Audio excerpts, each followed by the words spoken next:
Hello students, this video lecture is on analysis and design of algorithms for BE 5th semester CEC students by Ms. Seelam Sharma, Assistant Professor, Bharati College of Engineering and Technology, Durg.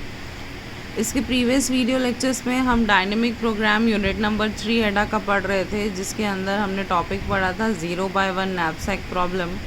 और आज जो हम topic पढ़ने वाले हैं उसका नाम है मैट्रिक्स चेन मल्टीप्लिकेशन या चेन मैट्रिक्स मल्टीप्लिकेशन, इसको दोनों बोलते हैं। एग्ज़ाम में ये हर बार यूनिट नंबर 3 से इसका एक क्वेश्चन रहता ही रहता है, तो ध्यान से समझिएगा। तो लेट्स स्टार्ट। देखिए, जब हम नॉर्मल मल्टीप्लिकेशन करते हैं मैट्रिसेस का, whenever we multiply two matrices, multiply the rows in first matrix and column of second matrix. जब हम ऐसे मल्टीप्लाई करते हैं, ये वाले एलिमेंट का इस एलिमेंट से, ये वाले एलिमेंट का इस एलिमेंट से, एक बार रो एक बार कॉलम। तो अगर हम सिंपली दो मैट्रिक्स को मल्टीप्लाई करते हैं तो उसका फॉर्मूला आपको पता है।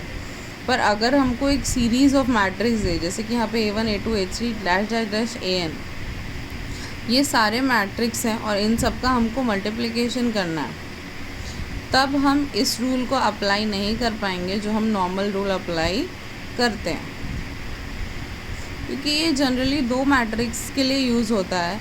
और अगर तीन मैट्रिक्स है तो पहले इन दोनों को मल्टीप्लाई करेंगे, फिर इसको, फिर इनका जो रिज़ल्ट इन दोनों को, और फिर इसको, तो ये बहुत ही लंबा प्रोसीजर हो जाएगा। इसीलिए अगर हमारे पास बहुत सारे मैट्रिक्स हैं तो उसके लिए हमारे पास एक नया फार्मूला है, उस फार्मूले का यूज़ करके हम मैट्रिक्स चेन का मल्टीप्लिकेशन करते हैं। ये है वो इम्पॉर्टेंट फार्मूला जिसके थ्रू हमको मैट्रिक्स मल्टीप्लिकेशन करना है।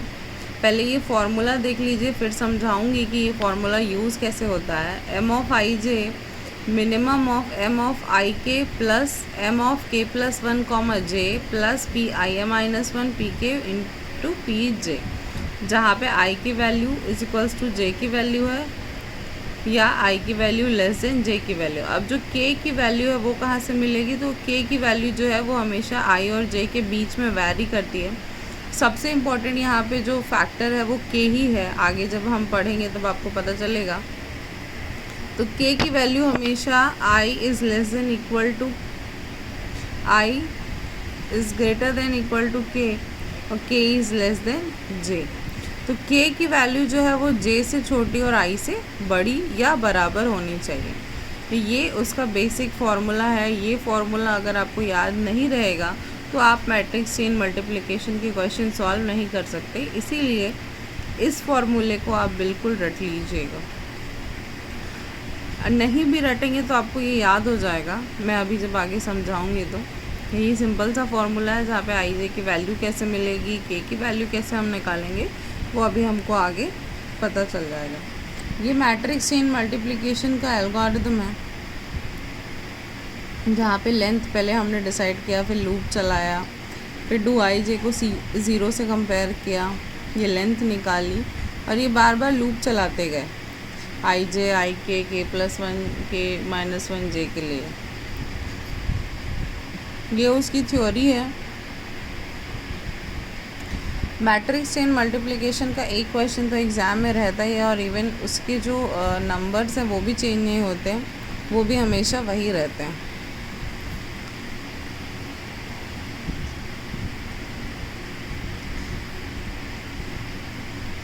ये मल्टीप्लिकेशन सीक्वेंस निकालने का तरीका है कि हम मल्टीप्लिकेशन का सीक्वेंस कैसे निकालेंगे। जो एसोसिएटिविटी हम लोग देखते हैं कि A1 A2 होगा, ये एक साथ होगा कि ये एक साथ होगा, ये भी एक तरीका होता है। तो सबसे पहले चलिए क्वेश्चन सॉल्व करते हैं। क्वेश्चन दिया हुआ है, we are given sequence 4 10 3 12 27, the matrices have size 4 into 10 10 into 3 3 into 12 12 into 20 and 20 into 7. We need to compute m of ij for 0 is less than equal to I and j is less than equal to 5. We know m of ij is equals to 0 for all I. अब एक बात याद रखिएगा कि यही numbers आपको question paper में भी मिलेंगे। बहुत ज़्यादा मैनिपुलेशन नहीं होता है क्वेश्चन पेपर में, ज़्यादा से ज़्यादा इसको 5 कर देते हैं और इसको हटा देते हैं, ये 5 ही नंबर के लिए आपको मिलेगा या एज इट इज़ रहता है। तो सबसे पहला स्टेप, पहला काम जो हमको करना है वो ऐसे हमको एक चेन या ब्लॉक्स बनाना है। तो वो सिंपल है, मैं भी आपको बना के दिखा देती हूँ।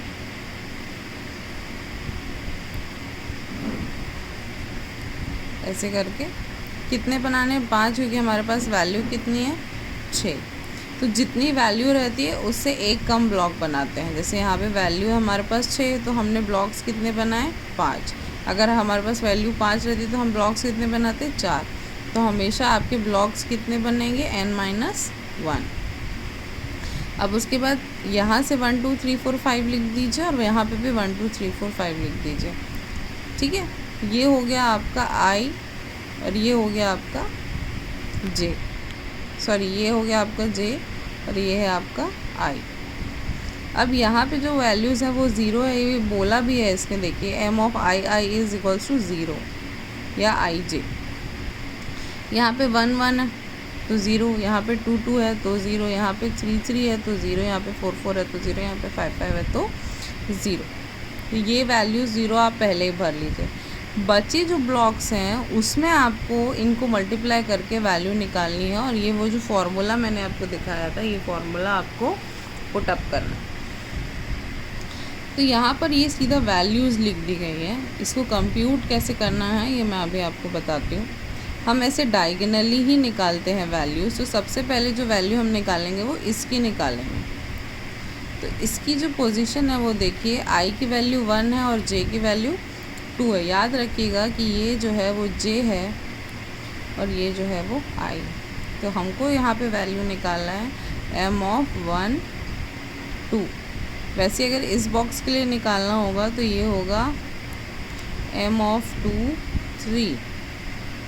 इस बॉक्स के लिए निकालना होगा तो ये होगा m ऑफ 3 4 और इस बॉक्स के लिए निकालना होगा तो m ऑफ 4 5। सिमिलरली ये बॉक्स होगा 1 3, ये होगा 2 4 और ये होगा 3 5, ये 1 5, ये 2 5। तो हम जो भी वैल्यूज़ निकालते हैं मैट्रिक्स चेन मल्टीप्लिकेशन में तो डायगोनली ही निकालते हैं। अब ये वैल्यू कैसे आई वो देख लेते हैं। ये देखिए यहाँ पे पूरा कंप्यूटेशन है। सबसे पहले मैंने आपको बताया था कि 1 3 के लिए कंप्यूट करना है हमको। ये 1 है, ये 3 है, ये 1 2 के लिए कंप्यूट यहाँ पर किया है 120। 1 2 के लिए शायद इस बुक में फॉर्मूला नहीं लगाया है, सीधा सीधा 120 लिख दिया है। 1 3 के लिए देख लेते हैं तो आपको 1 2 के लिए भी समझ में आ जाएगा। 1 3 2 4 और 3 5।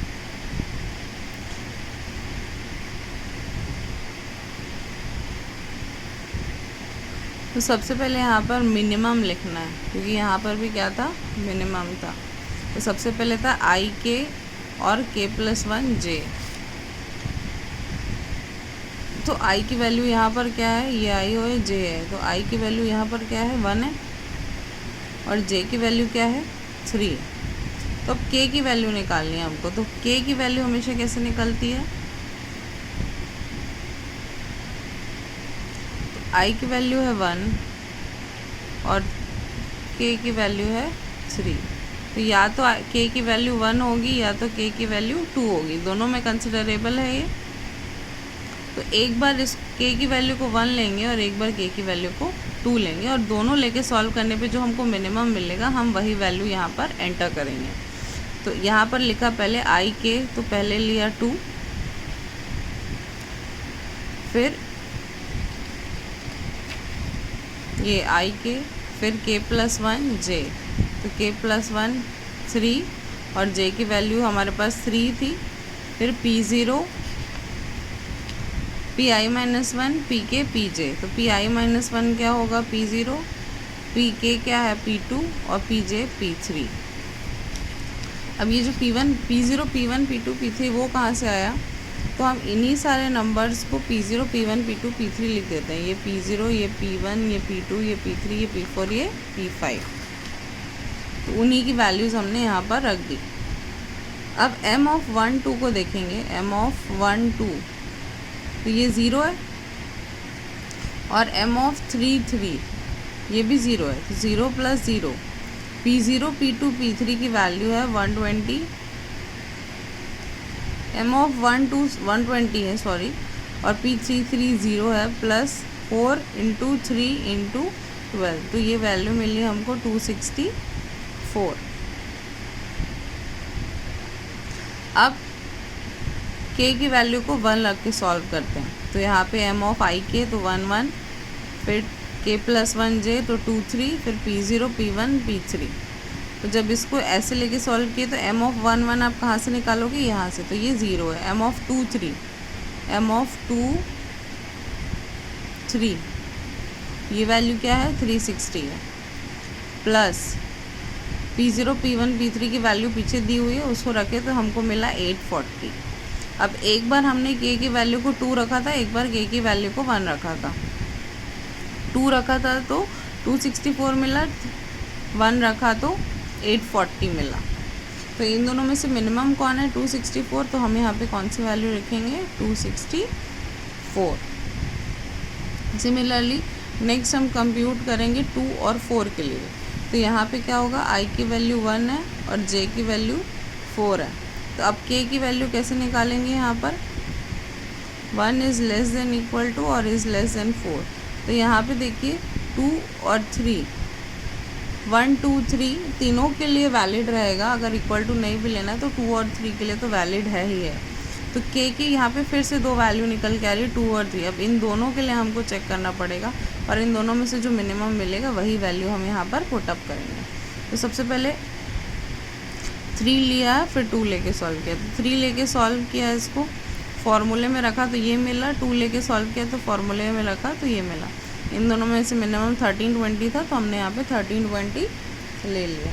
अब अगेन m ऑफ 3 5 3 और 5, तो 3 और 5 के बीच में 2 वैल्यूज़ आएंगी k की, 4 और 3 दोनों।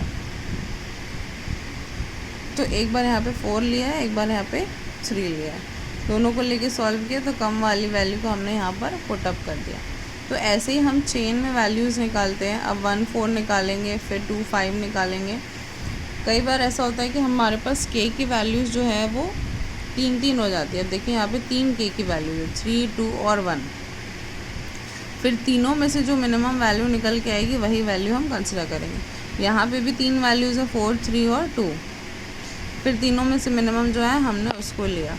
तो k की वैल्यू पे ही सारा मैट्रिक्स यहाँ पर डिपेंड करता है। अब यहाँ पर देखिए आप m ऑफ 1 और 1 ऑफ 5 निकालना था, ये जो वैल्यू फाइनल वैल्यू जो है हमारी चेन की